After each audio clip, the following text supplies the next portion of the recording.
Bismillahirrahmanirrahim. Bisa kajian bohong. Kangjeng Nabi cicing di lawang. Ya ka dieu, hayu ka dieu geura cek Kangjeng Nabi. Aing ayu anu ngusulkeun ka Allah. Abdi mah isin loba keperluan, aya keperluan naon? Abdi mah isin loba kabingung, boga kabingung naon hayu dilaporkeun boga ulah. Tuh Kangjeng Nabi nanu mantak urang kudu bersisi lah Kangjeng Nabi na teu aya geus nitipkeun ka sahabat teu aya geus nitipkeun ka para tabiin geus teu aya nitipkeun ka atba tabiin teh ka atba tabiin hayu cak Kangjeng Nabi ge tuba liman roani wa tuba liman roa man roani wa tuba liman roa wa roa man roani wa tuba liman roa wa roa Habib Rozak terakhir teman-teman kos gitu lain Habib Rozak iyo tuba tinggal deketan ieu saha nu sok loba maca sholawat ijazah sholawat lobakeun heula maca sholawat ulang hayal jadi marifat ulang hayal jadi wali sholawat bae heulana wayu bae bari lempang sholawat bari diuk sholawat nungguan kitu di masjid maca sholawat deuk dahar maca sholawat ngeuk sare maca sholawat bila perlu ka pamajikan ya Allahumma sholli ala cak pamajikan kieu abad teh cenah cak sholawat beneng ngelanan le pas menjelang nganggeus Allahumma sholli cak pamajikan Habib kok napa ngededet sholawat nih nah nu batak sholawat ka Kangjeng Nabi ai sholawatna nu mana ke ngajurus lamun sholawat munjiat qadiriyah hendak sabandiyah kadituna sholawat nariyah syadziliyah sholawat fatihah ieu kadituna adalah tijaniyah sholawat atuh kaditu aya jurusan-jurusan sholawat teh deka mana ieu urang aya ngajurus jumlah sabaraha sih kieu sholawat saeutik 4444 sholawat saeutik ngitungan mah bisa aya ente nu talar mana hiji naon Allahumma sholli ala Muhammad eta doang hiji jeung Ibrahimiyah paling ge ya eta bae geus tahan matak eta baca berzanji teh sholawat assalamu alayka zainal anbiya ya assalamu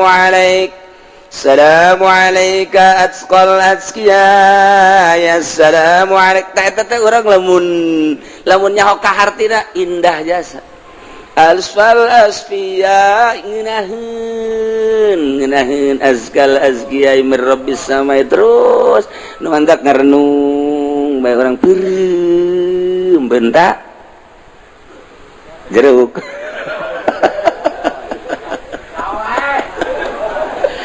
Masya Allah nah kos gitulah nikmat jasa Kangjeng Nabi hayu depikeun Kang ke ku sebab sering jasa urang maca sholawat haju urang ngahayal sabisa-bisa urang ngahayal teh make ilmu kaistimewaan Kangjeng kemuliaan Kangjeng sehingga kagambar Kangjeng teh dina hayayan urang dina benak hati urang kakasepan kagantengan kagagahan kaistimewaan zahiran wa batiran moal teu ngimpi urang moal da kagak teu ngimpi kajen kukum age nu dihayalkeun eta okos urang ngimpi ngahayal hayang mio ngimpi urang ngahayal hayang mio kaimpi urang naik mio wow dina impian nabrak kebo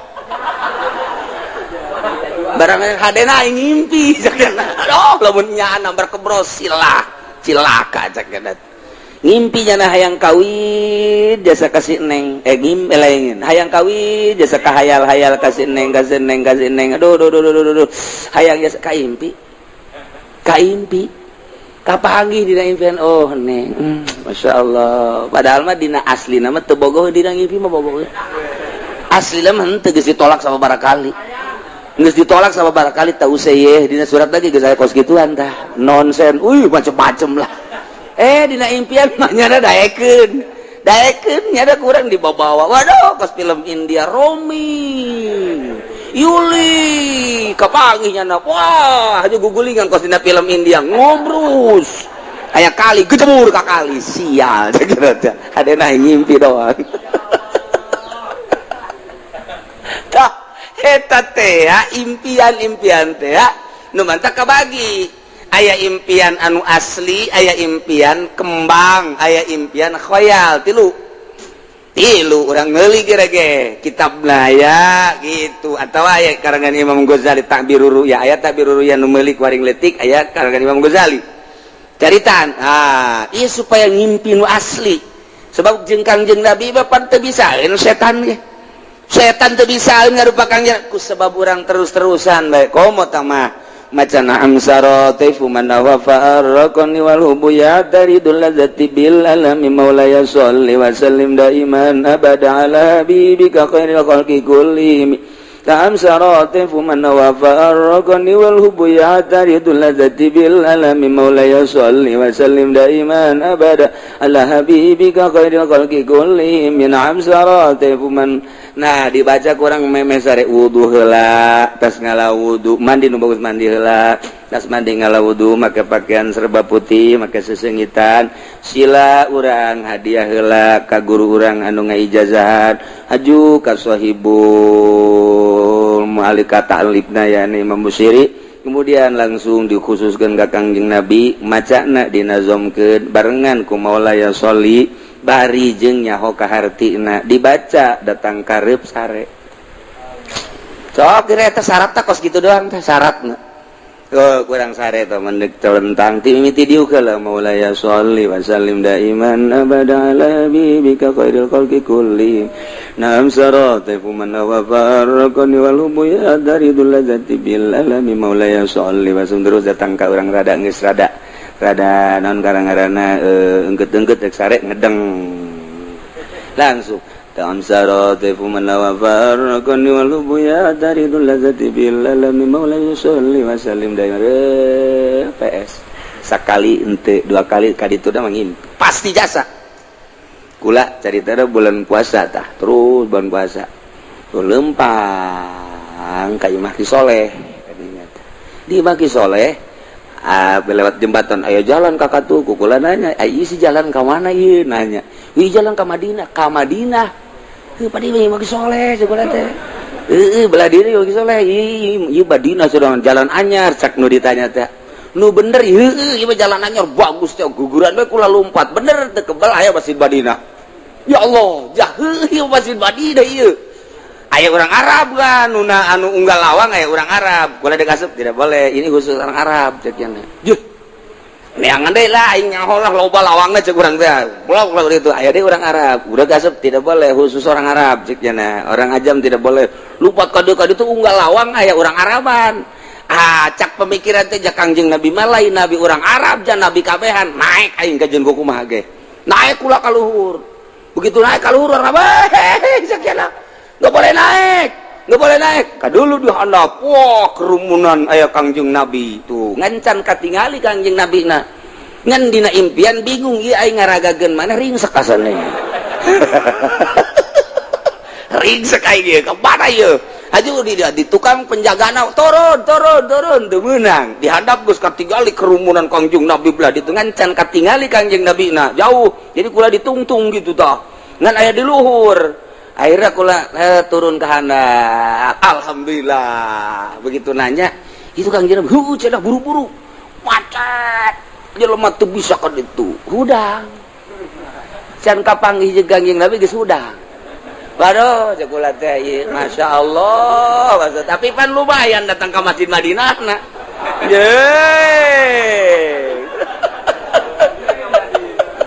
eta ngimpi teh kos kitu teh. Nah eta bacaan eta kula ngabejaan we naam sarotepun ngamandi heula semandi ngalawudu nol-nolkeun pikiran beres make sesengitan make baju nupis maksudnya karesep Kangjeng Nabi baju putih teh karesep Kangjeng jubah terus make sesengitan beres eta teh tadi ngarep kiblat hadiah ka Kangjeng Nabi ka sahabat ka wali kemudian ka guru urang anu ngaijazahan eta bus imam naon karang-karana Burdah ka Imam Busiri nazomkeun kemudian tambahan maulaya syarat eta kemudian ngerti kana maknana diwiridna sameunangna ulah maka dihitung-hitung datang kareup sare cara tadi we miti dieu keula Maulaya sholli wa sallim daiman abada ala habibika khairil khalqi kullihim min amsaratikum man wafarraqani wal hubbu ya dari dulazati bilalami terus ayat nu pernah kakula bebeja ku da di datanya heuh geus barang diwirid ku nya aduh kiai cenah kunaon tidak kae atuh mah ngimpi-ngimpi sia tidak kae ya Allah cenah kula tidak kae jadi puyang mah tungtungna mah eureun atuh sia eureun bahaya ke geus teu katekan berarti mah kos kitu mah teu katekan geus bemehna meureun urang amun hayang cepet-cepet ngadahar jengkol nu loba meureunnya abeh terehes tungtungna mah teu kabaca bae eta sering kukula mau diceritakeun nu sejen-sejen nama ieu mah ala kadar takdir bulan puasa teh ngimpi kos kitu pernah teu nu sejen-sejen atuh mah dibejakeun we pokona mah geus deuk kapangireung teh kumaha we tah mah ngan ieu mah keur carita model tah ngimpi teh kos kitu tah ya jalan anyar ka ditu Madinah cenah waduh bener masjidna aya teu kebal teh ngan eta dijagaan gitu tapi eta dina ngimpi mah urang Arab ge bisa ngomong Sunda deui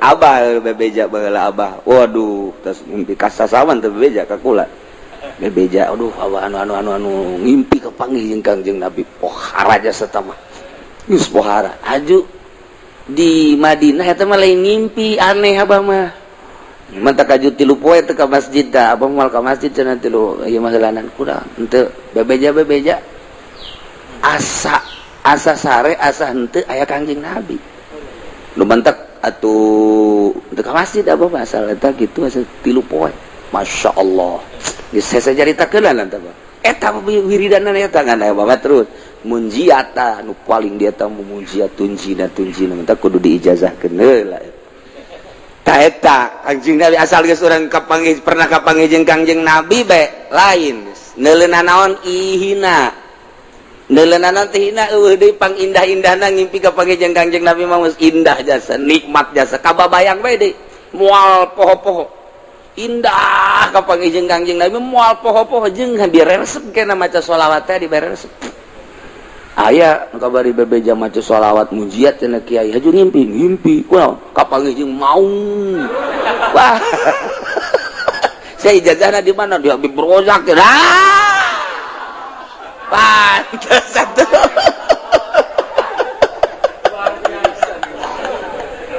aduh Masya Allah atuh untung tak kapanggih jeung maung sia aduh gagah maung mah ih salah ijazah masalah teh sia nyaho cenah diberen aja kos kitu sabada ki musannif nyaritakeun tentang syarat jadi pemimpin nu jumlahna aya 10 kahiji syarat jadi pemimpin teh kudu beragama Islam status muslim teu meunang kafir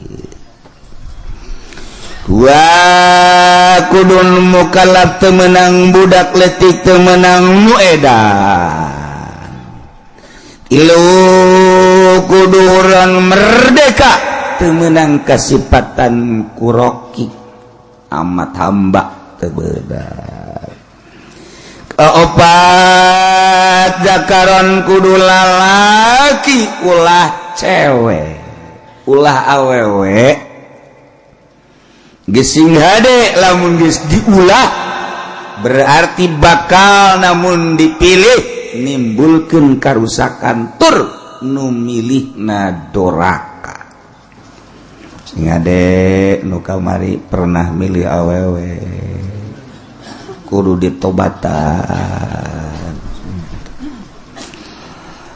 oh cenah teh mah kiai meureunanan teh mah nu ulah ge cak kiai di Kulon ulah ge imam sholat awewe imam pamimpin mah teu naon sakeun oh kiai ongkoh nyana maca kitab tilok berarti kiai si tilok baca kitab macana Quran lain kiai teh kuyai mun nya ge maca kitab ieu tah baca tazakaron Jadi kiai pan di negara orang mah lain negara Islam, negara demokrasi sarua.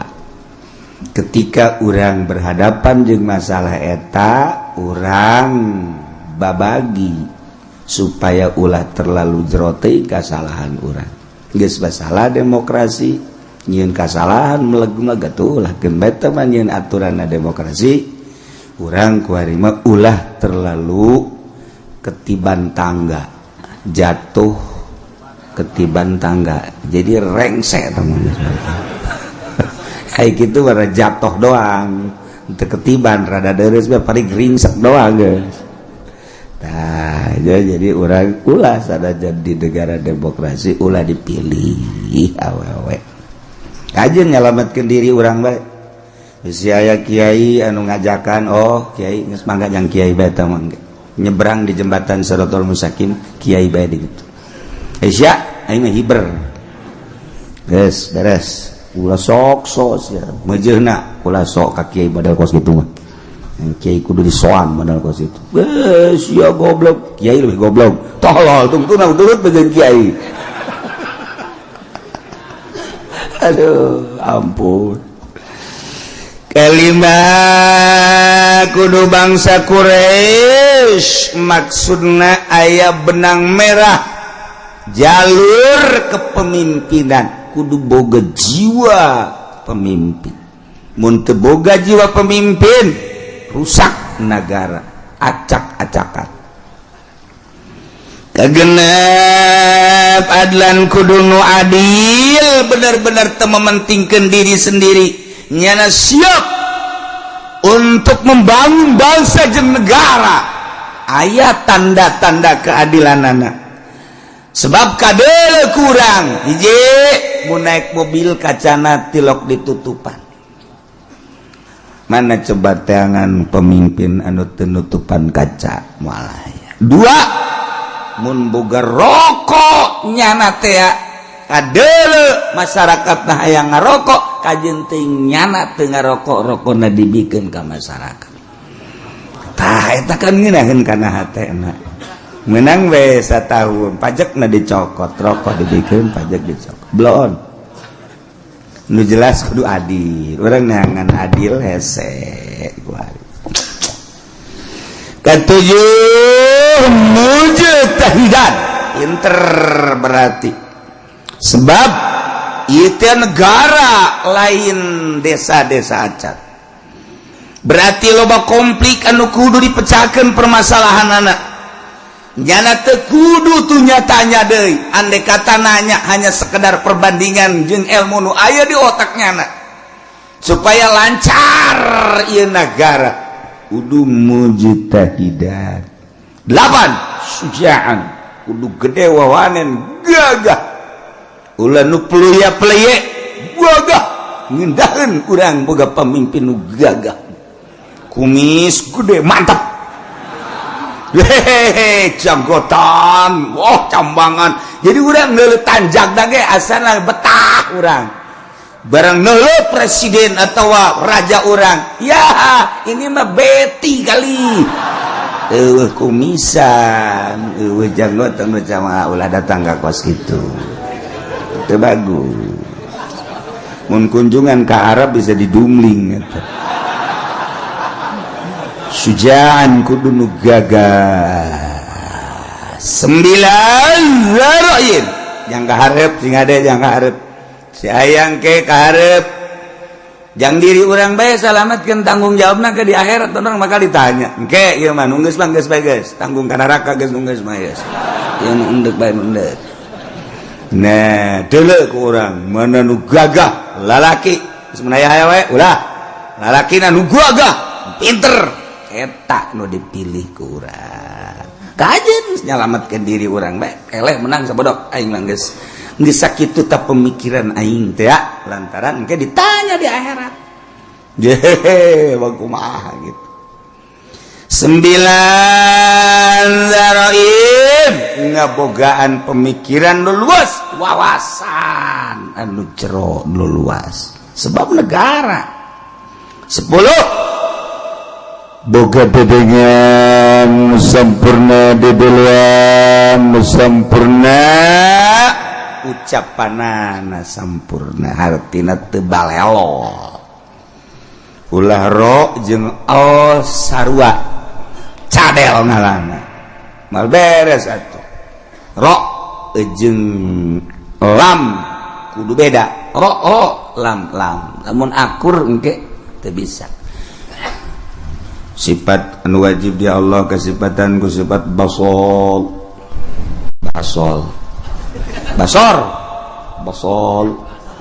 ro basol tanya naon cadel jadi basol ro lain l tungtuna dikurangan sifat wajib di Allah sifat baso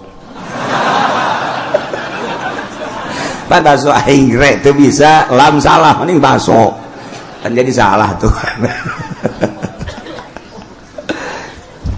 gitulah persyaratan jadi pemimpin Imamul A'zam presiden raja atawa di bawah dunah yakni gubernur bupati camat lurah termasuk RT itu teh raja RT teh sakarajaannya anak sa RT itu udah jadi takkan RT raja atau pakai celana pendek pada RT raja kuari dek jaritakeun kasahanana jadi imamah kumaha ieu sahna nyana jadi pemimpin seseorang anu memenuhi persyaratan 10 tadi sesuai dengan kriteria anu tadi nyana bisa sah memimpin bangsa kutilu perkara nomor kahiji wa tan'aqidul imamatu bil bai'ati wa tan'aqidul imamatu bisa kabundel nyangred sah maksudna jadi pamimpin sifat pamimpin yakni imam presiden gubernur bupati bil bai'ati ku bai'at di bai'at di zaman baheula pertama nu di bai'at ialah Sayyidina Abu Bakrin Siddiq radhiyallahu anhu. Pertama nu di bai'at jadi pemimpin adalah Sayyidina Abu Bakar Siddiq. Seluruh sahabat anu ngabogaan wawasan anu sampurna berpangkat ijtihad mujtahid berbagai kelompok tina kelompok dicepol untuk mengesahkan kepemimpinan Sayyidina Abu Bakar Siddiq radhiyallahu anhu. Datangkeun Sayyidina Abu Bakar bari Sayyidina Abu Bakar mungeun Sayyidina Abu Bakar mah cerik Sayyidina Abu Bakar ketika dipilih jadi khalifah embung. Masya Allah, sarua ketika Sida Umar ge di beat jadi pemimpin sarua setihun Sida Umar lantaran sarua jeung ngangsongkeun diri ka seuneu. Ieu nomor kahiji di beat lain hayang di beat tapi masyarakat tokoh masyarakat ngabeatnya dijadikan pemimpin. Mentek dituk Kangjeng Nabi tanda akhir zaman geus deukeut datangna Dajjal nomor kahiji masa cepet as-sanah kasyahri wa syahru kasab wa samakal yaum kasa'ah as-sa'ah kal dakik atau daki maka itu. Nah, setahun ko sebulan, sebulan ko seminggu, seminggu ko sapoe, sapoe ko sajam, sajam sakumaha okos meuleum daun korma anu garing. Perat beres. Perasaan urang di akhir zaman engke Kangjeng Nabi perasaan manusia di akhir zaman geus deukeut datang Imam Mahdi neta teh cepet jasa. Kuari geus hampir kabehan nyaritakeun cepet. Kahiji. Disusul kedua yang mukjizat Kangjeng datang ka kos kitu teh nyaritakeun masih kana jauh ribuan tahun ku Kangjeng Nabi geus dicaritakeun. di akhir zaman sabada terasa cepat ku kabehan zaman bakalna cuaca genjlong teh artina nu ngaran usim hujan nu ngaran usim panas. Musim hujan diisi ku panas, musim panas diisi ku usum hujan, sehingga sulit bagi petani untuk menerka musim hujan iraha. Sebab terjelas hujan, teu diperkirakan bulan eta hujan baik. Teu diperkirakan bulan eta bakal teu hujan, teu diperkirakan bakal hujan, henteu jadi genjlog waktu. Eta geus tereh deukeut Imam Mahdi datang. Nu paling deket engke setahun hujan teu eureun-eureun. Hujan beta mengacrek bae hujan ke eureun sajam 2 jam mendung deui hujan. Ke eureun sajam 2 jam 5 jam aya genep jam eureun teu hujan ke hujan deui ngacrek bae hujan. Ke aya 12 jam teh hujan berarti sapoe tapi mendung ke beuting na hujan atau peuting teu beurang hujan setahun kitu bae cuman eta hujan teh layum bitun nabat henteu ngajadikeun tatangkalan ongko hujan tapi gararing teu jaradi pepelakan nu melak naon bae ge biasana mun kahujanan nyembrung ieu mah malak garing teu jaradi. Nah lamun geus eta terjadi eta mah geus detik-detik terakhir bakal datang Imam Mahdi. Kuari mah kakarak datang ge ka hiji perasaan cepet zaman, nomor kadua waktu geus ada ngagenjlog kuari. Musim hujan, musim panas. Mata Kangjeng Nabi masyaallah ieu mujizat Kangjeng Nabi. Kula wasok mutalaahan ieu mujizat pohara geus karasa kuari. Tinggal ngecerk hujan. Engke aya suara di berbagai pelosok. Di kaler aya suara seperti suara ki trompet atau suara ti kidul atau ti kulon suara ti wetan atau ti jerotan aya suara gesekan-gesekan atau suara ti luhur ieu ge sarua geus tereh datang. Nah ieu ngecerk hujan ti Kanjeng Nabi bakal ngecrok tapi teu jaradi tatangkalan. Panas ongko usim hujan tapi panas. Okos urang naik mobil mewah tapi kesangan. Slow bapan gue naik mobil do mau Fortuner AC-na gede tapi di jero mobil kesangan sebabnya di udag-udag hutang mobil lagi ngiriditan hutang kawin mah ya tilu aya opat nah ngan dibobodo kabeh ge ku duit na ngahutang di bank. Nah ieu ke di akhir zaman baru dah jing ke baru hutang kabeh. Masya Allah penelitian hadis Kanjeng Nabi akhir zaman geus rada loba di antarana engke jelema lalumpatan menuju neraka. Kanjeng Nabi di akhir zaman mah kabeh jelema lalumpatan menuju neraka. Sahabat caricing bae. Maksudnya salah tante Kanjeng Nabi ngomong nyarita. Kanjeng Nabi balik deui ngomongna di akhir zaman mah jelema lumpat kabeh ka neraka. Percis koskuya mun dibahasakeun urang mah. Koskuya ngagejeburkeun diri ka cai. Kuya di luhur aya naon bae gerbek-gerbek dus kuya mah ka cai. Aya naon gerbek dus. Ta ieu masyarakat manusia di akhir zaman percis kos kuya nyalabatkeun diri ka cai ieu ge lalumpatan ka neraka. Jadi ngegejebur-jeburkeun maneh ka neraka di akhir zaman mah. Sahabat tetep masih culak-cileuk keneh wae. Masa sih cak hatena. Neraka kan seuneu.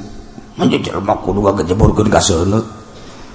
ima jelema meureun teu normal di akhir zaman teh wae mah Kangjeng Nabi salah ye masih didengekeun bae ku sahabat asana meureun aya kekeliruan ieu Kangjeng Nabi kan werus sadurunge winara sahabat teh masih kere culak cileuk banget teu percaya cak Kangjeng Nabi di akhir zaman ke jelema lalumpatan menuju neraka percis kos kuya nyalamatkeun diri ngagejeburkeun ka cai engke jelema masing-masing kabeh berduyun-duyun malah mun aya anu rada lambat kunyana disingkirkeun lambat amat sia ka neraka disingkirkeun kunyana aing teh lah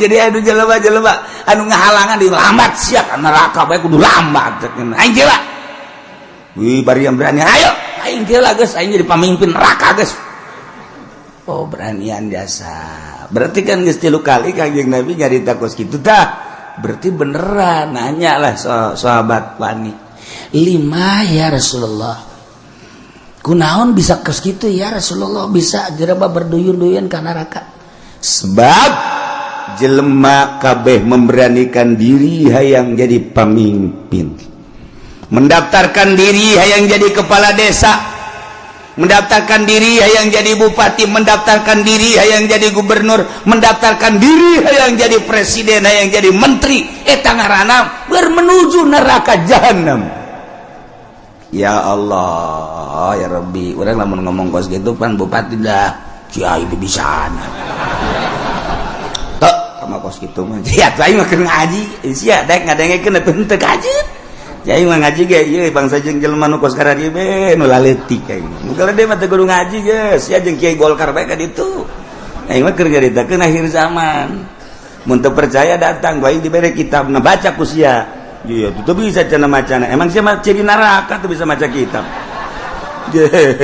Ya anu ahli surga mah bari maca kitab. Waduh, cak meuli maju makanya aing henteu. Teu ge pandai ngadengekeun. Pamimpin mana kuari nu daek ngadengekeun ngaji nu bener? Deuleu sa Indonesia. Ayo teangan camat nu daek ngaji nu bener. Sugan aya di Pandeglang mah, sugan aya di Serang mah. Coba sugan aya bupati nu daekeun ngaji nu bener. Nu bener ieu mah maksudna ngajina nu bebeneran Al-Qur'an jeung hadis beneran. Ya, ceuli aing sumpungkeun. Asal aya bae ge. Mana gubernur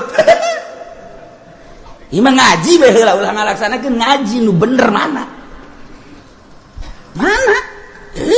mantak aing ngomong kos gitu teh bibisaanan teh mah kiai sakeuna teh ya tuh kaja nih bibisaanan aing terus ya teu percaya sia atuh babagi bae ge di akhirat dah surga mah lain nu ki uci anu pangeran aing mah wau jeung pangeran goblok. Ya, gue ini sombongannya lah. Sombongan gitu mah mejehna. Pajar bae bener bae sombong lah. Tangkorak sia. Nah, ieu mah keur carita di akhir zaman. Eta Kangjeng Nabi deuleu lah dikena kitab Mukjizatur Rasul fi akhir zaman. Aya kitabna beuli. Geus mah jang pamimpin bae beuli. Sia mah teu kudu lah. Cukup ngadengeun di aing geus.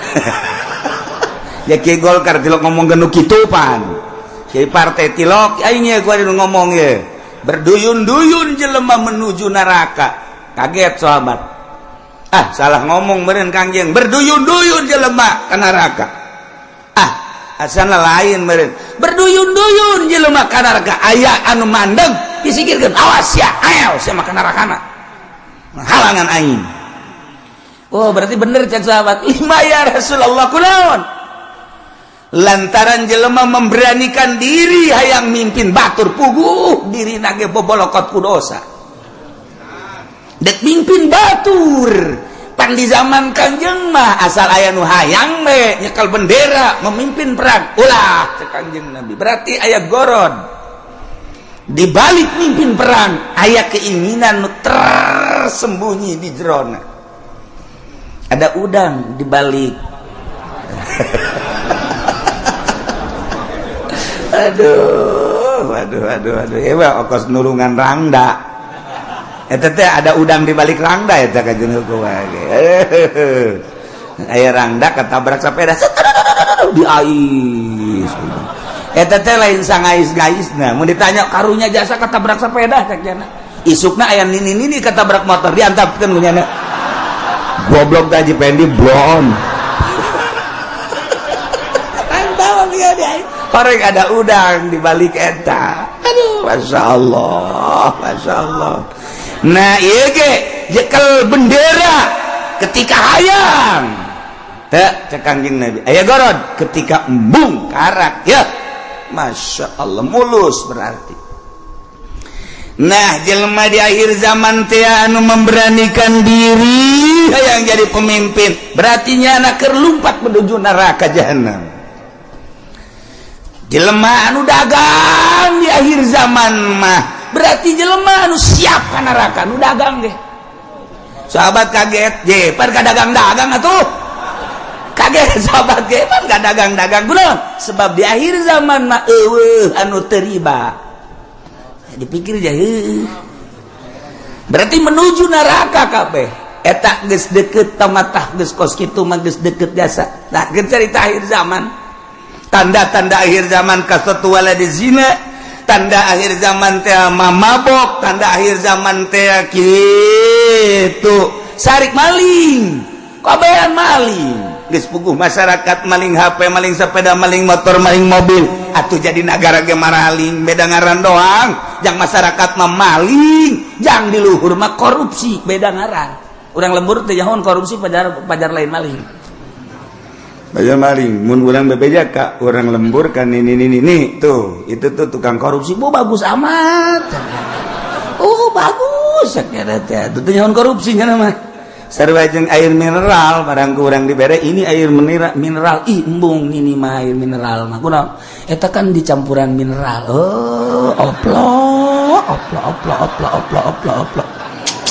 cak jana meureun mineral teh pajar ragi lah kira-kira gitu tah nih air mineral bagus nih embung ini mah ai kudu dicampuran mineral mah je ini udikna gebelah ditu deui udik tamati udik teh masih 2 km ka ditu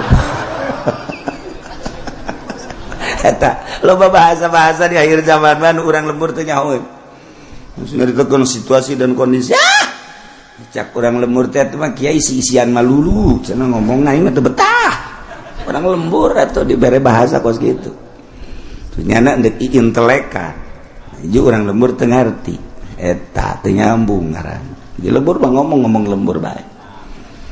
Gua sekolah ye, loba jasa nu nitahan bahasa Indonesia. Teu betah aing mah. Emang teu betah teu bisa, teu bisa. Aing teu bisa asal pakai bahasa Indonesia bae kandas. Okos urang rajek bahasa Jawa, kebal-kebal Sunda deui bae nya ge.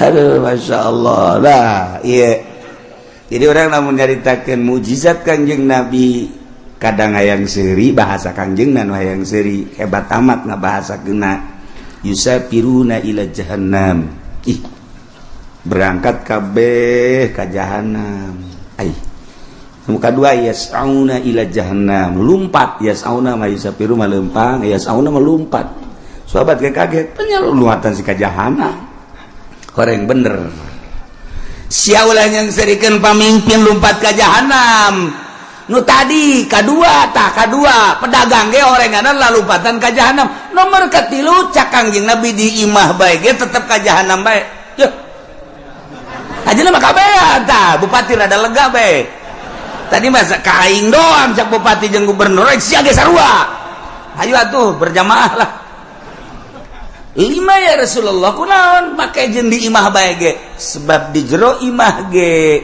teu kaluar tina maksiat di jero imahna di jero kamarna nyieun kamar deui di jero kamarna nyieun kamar deui dipoekan tetep maksiat bae Allah Karim sebab apa di jero mainnya geus bisa make jaringan internasional sanajan di jero kamarna di kamaran deui kamarna dipoekan tapi nyana bisa nempo Hollywood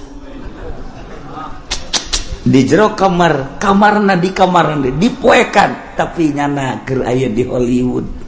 Ya Allah ya Rabbi, Masya Allah, pindahkan keur aya di California. Masya Allah pohara. Ya Allah, jauh teuing lah ke California mah, pencet deh Texas.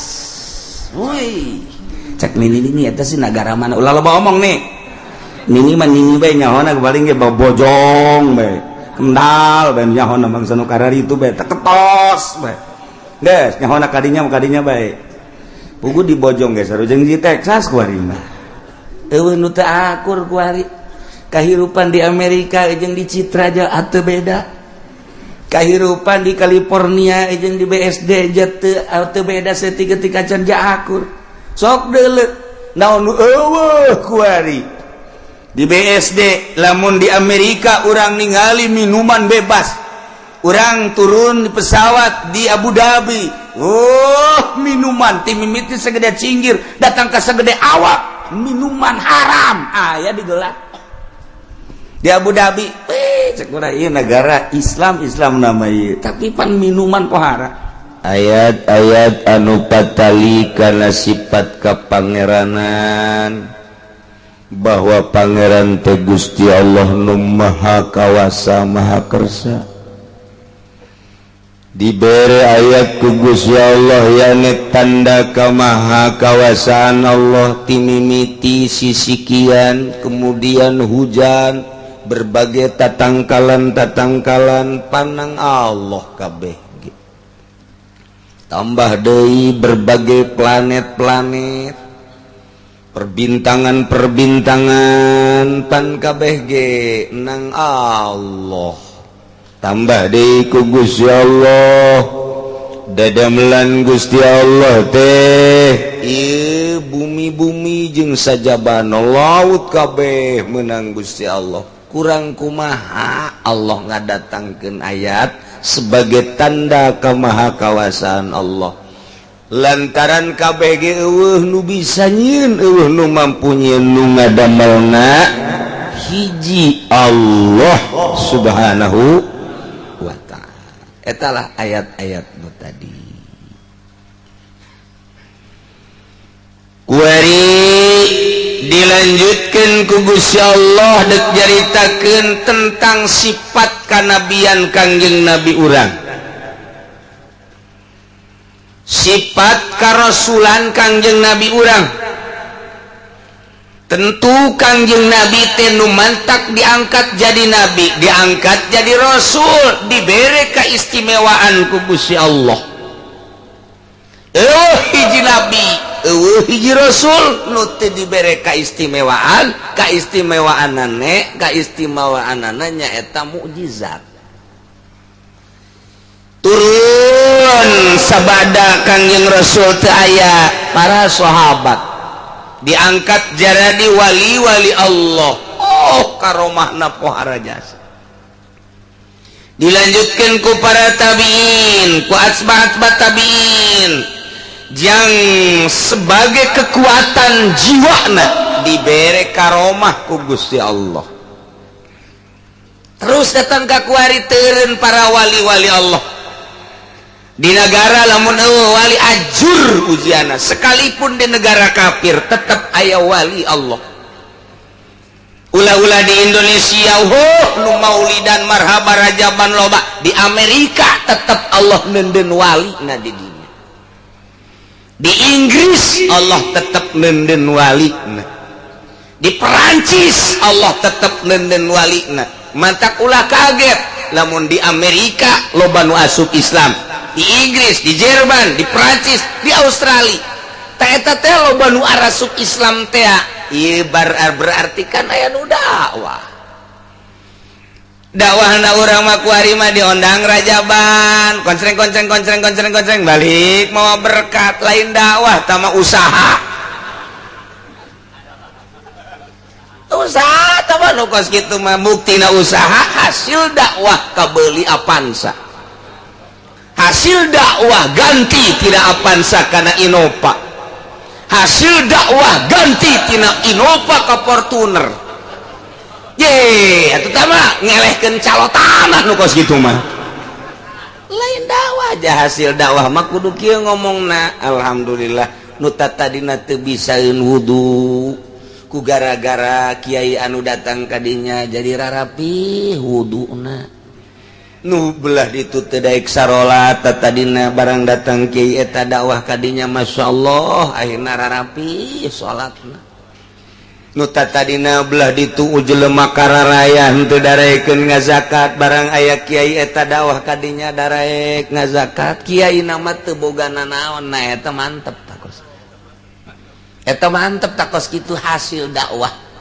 Mentek aya kiai dongeng ka kula, alhamdulillah kiai, duh berkat kerja keras dakwah saya pesantren kebangun, majelis kebangun ceknya. Terus kendaraan juga udah alhamdulillah. Je soekeun taulah lain sumutna ieu. Masa hasil dakwah si kos kitu. Kita mah urusan ada duit, ka pondok pesantren, ka majelis saya teh mah hasil dakwah duit teh mah urusanana.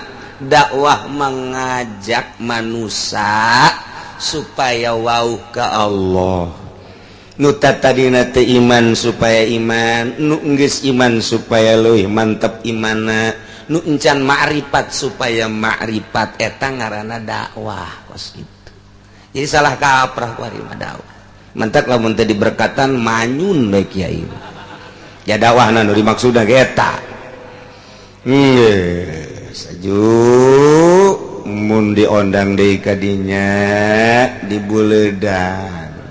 Malah mah tapak jalak. Teu kudu kadinya deui pohoan ngeberkatan baheula. Nu dimaksudna berkat atuh kitu bae. Gitulah salah kaprah tentang dakwah. Insyaallah. Nah ya dek nyaritakeun tentang sifat kanabian Kangjeng Nabi urang Kangjeng Nabi Muhammad sallallahu alaihi wasallam.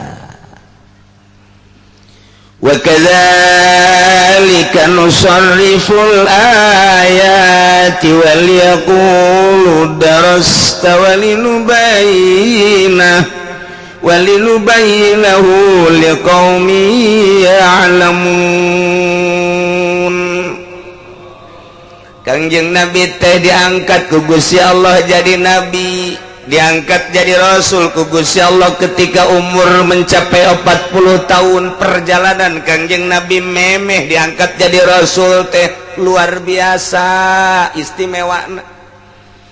Lantaran beda tinu belerea Kangjeng Nabi mati awal nage nembongkeun kejujuran jeung keadilan, timbul pangkatna dengan sendirinya masyarakat nyebutkeun Al-Amin, terpercaya. KBG gimbir lamun geus kadatangan ku Kangjeng Nabi sebab Kangjeng Nabi mati lok mislek A B B ieulah Kangjeng Nabi. Setelah umur 30 tahun mencapai 35 Kangjeng Nabi geus teu pati resepkeun babarengan jeung manusia. Lobana nyorangan di kamar, lobana nyorangan di imah bari tafakur zikir ka Gusti Allah. Menghadapi ndek diangkat jadi rasul mah Kangjeng Rasul teh teu puas sorangan di imah sorangan di kamar teh, langsung naik ka gunung Gua Hiro. Didinyalah Kangjeng Nabi tafakur, didinyalah Kangjeng Nabi muraqabah langsung ti Gusti Allah. Saha atuh nu mereg, saha atuh nu ngaguruan ka Kangjeng Nabi dia eueuh. Allah geus memilih ka Kangjeng Nabi. Lumentek ieu ge kabeh ge kan pilihan-pilihan Allah ieu. Teu karasa ku urang. Sok geura ge. Sok geura ge. Ulah boga pengakuan urang. Anak urang nomor kahiji didesak urang, mondok sia, pesantren sia, geus dipecut geus dikumaha lantaran embungeun bangkawarajasana urang teu daekeun mondok urang kumaha dikondisikeun tina mondok urang. Sebab ku Allah tulisanana eueuh, masantrennya nama eueuh. Kurang didesak-desak teu daekeun, Bang.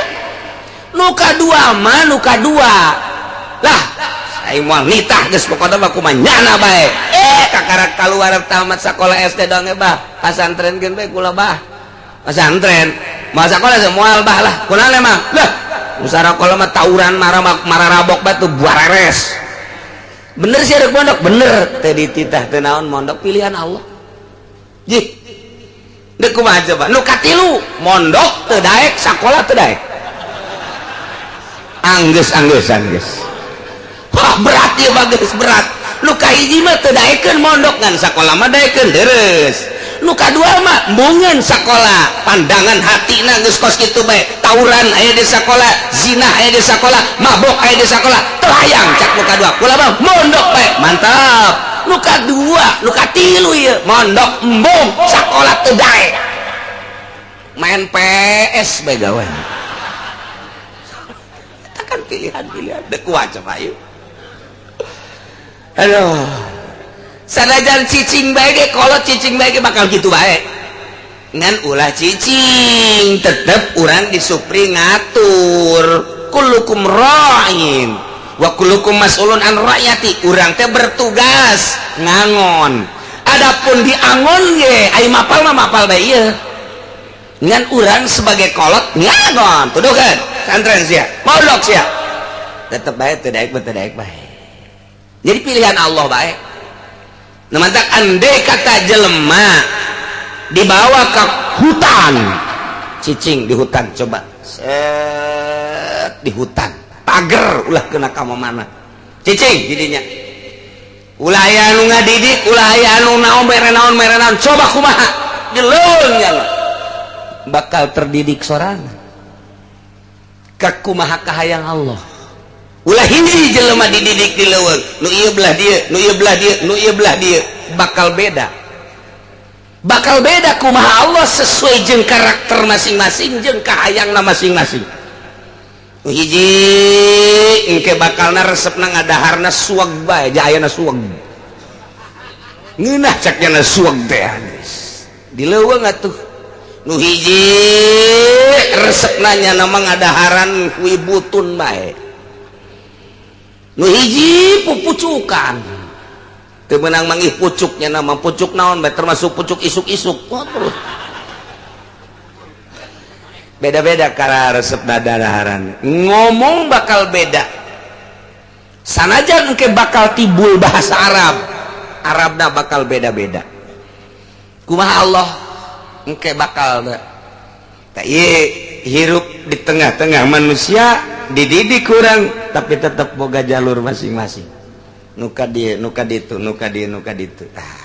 ikir carita Kangjeng Nabi eueuh guruan Kangjeng Nabi mah langsung begitu Kangjeng Nabi resep nyorangan birang jeung peuting otomatis tarasare Kangjeng Nabi teh tarasare ngedeng gitu di luhur guha paling ge Kangjeng Nabi teh bari diuk ieu kajab sare ke hudang deui zikir deui mentak dituturkeun ku ari kuno ngaji ge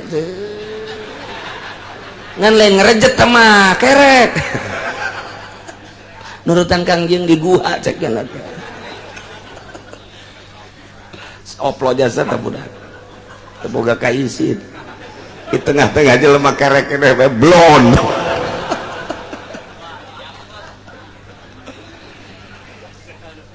sare Kangjeng Nabi teh bari diuk mantak aya diuk khusus perjalanan ahli thariqah boga dalil ketika Kangjeng Nabi di luhur guha tafakkur kholwah sorangan dengan cara silakna Kangjeng Nabi seperti eta dibejakeun ku Kangjeng Nabi dituturkeunlah ku ahli suluk carana kos kitu mantak dierad keluar ahli sunnah wal jamaah pan eta mah memeh diangkat jadi rasul kos kitu mah kunaon dituturkeun pan urang mah titah nuturkeun soteh sabada jadi rasul naon anu diucapkeun nu diperintah ku Kangjeng Nabi pan eta mah perjalanan kitu mah memeh diangkat jadi rasul pertentanganlah antara berbagai ulama urusan ulama teh geus kajeun urang mah kuari keur nyaritakeun tentang